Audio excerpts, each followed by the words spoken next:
Hello and welcome to the channel. Yeah, we are going to continue with our series on backyard gardening.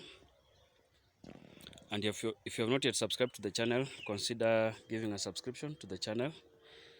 Then also share the videos if you find the information useful. Give a comment so that we know the areas for further content creation. And also give suggestions for areas of improvement, because daily we have to improve our lives in whatever aspect that we do. So having said that, today's content or video is going to update you on how to correctly pick kales from your backyard or from any other farm that you have planted the kales, so that you ensure that the kales continue growing healthy and actually with big leaves. So as we had mentioned in a previous video, the area where you are going to plant your kales should be in an area which receives enough sunshine, and we are going to see how to correctly harvest the leaves from the kales so that you maintain good health of your plants for a sustainable farming practice within your backyard. So this video is being shot from a different location from the previous locations which I had been shooting. So basically we are based on we are located at a friend's backyard garden, in which he has also planted some kales in their backyard. You can see those. So I'm going to show you exactly the correct method by which you should pick the kales to avoid the kale plants losing some nutrients.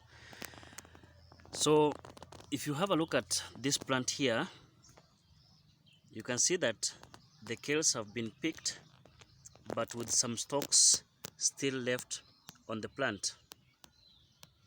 You can see that the kales have been picked with some stalks still left on the plant. Even this other one here, you can see some stalks still being left on the plant. You can see those ones.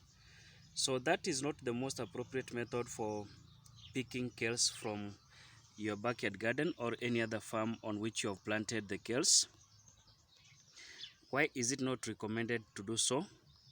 It's because of the fact that when you pick kales in that way and leave some stalks still attached onto the plant, then there are some nutrients which are going to be actually wasted in the plant, because of the fact that nutrients are being absorbed from the soil up into the plant, up further onto the leaves, up further onto all the leaves which are present on the plant. So when you pick the kales and leave some stalks still attached on the plant, then it means that some nutrients are going to be wasted, moving to what? Moving to these stalks which don't have the leaves. And therefore, that means that those nutrients will not be made available to the leaves which are still attached onto this kale here, right? So that implies that it is very essential that you actually avoid wasting nutrients from the soil onto stalks which don't have what? Which don't have leaves. So the person who picked the leaves from here, he or she actually plucked the leaf from here, in the sense broke the leaf from here, took the leaf, left this part of the stalk still attached onto the plant. So that is not a very advisable, because of the fact that some nutrients are going to keep flowing into this area. But is there any leaf which will be absorbing those nutrients and thriving based on those nutrients? No. So nutrients are just being wasted around here, around this stalk. And if the person had left even a longer stalk, then it means that more nutrients will be supplied onto that stalk which does not have a leaf to actually utilize those nutrients. So the proper way to pick kales from the kale plants is to ensure that you break the leaf right from here, the way this had been done from a previous picking. You can see these stumps here indicate where the leaves had been plucked from, right? So it's proper that you break the stalk right from where it is attached onto the plant, like that. don't leave the stalks on the plant, because it will be just a waste of nutrients onto the plant. So I'm going to demonstrate how you can now remove these stalks which are left on the plant. Remove like that, drop them on the garden. They can be organic manure, as we had discussed in a previous video. Just drop them in the garden, pick them all, drop them in the garden like that. Very simple method, so that the plant does not continue sending nutrients to an area where the nutrients are not actually going to be utilized within the plant. So if you get an opportunity of plucking all the unnecessary stalks from the garden, is okay, but usually it's better to advise the person picking the leaves from here to actually pick the leaves in the proper way, so that the stalks don't continue absorbing nutrients when they are not going to utilize those nutrients from the soil. So you can break all the stalks from the garden like that,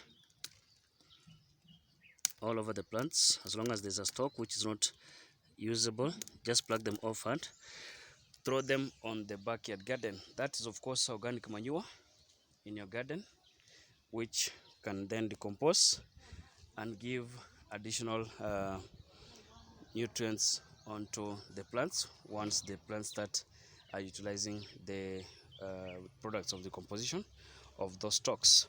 So there are so many kale plants here which were improperly picked, whose leaves were improperly picked. You can see we still have more plants here where we have some stalks still hanging onto the plant, not advisable.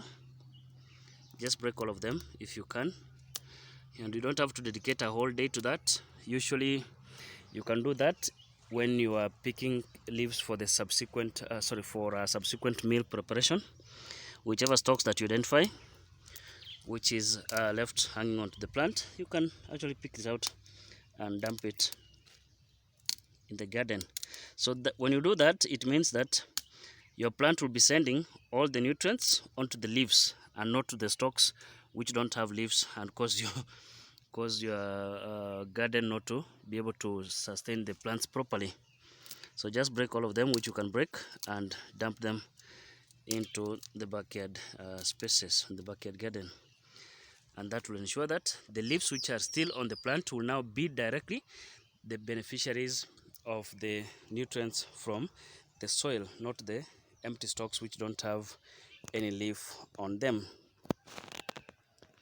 So based on that, we now have new information on how to properly maintain your kale plants so that they grow healthy and also they sustain your supply of vegetables for fresh vitamins and also other minerals, especially calcium.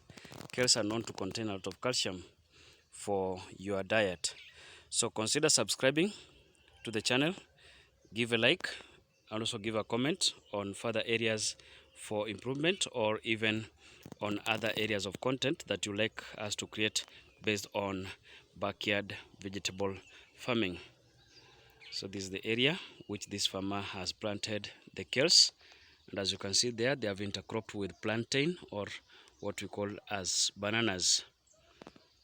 Right, as I notified you earlier, the location is different from the previous locations because this is a friend's backyard garden, so it is different from that other side of the garden which I'd been showing you, which was actually my own backyard garden. And that's why you can see even the plants here are slightly different from what you are used to seeing based on the channel content. Thank you. Consider subscribing to the channel.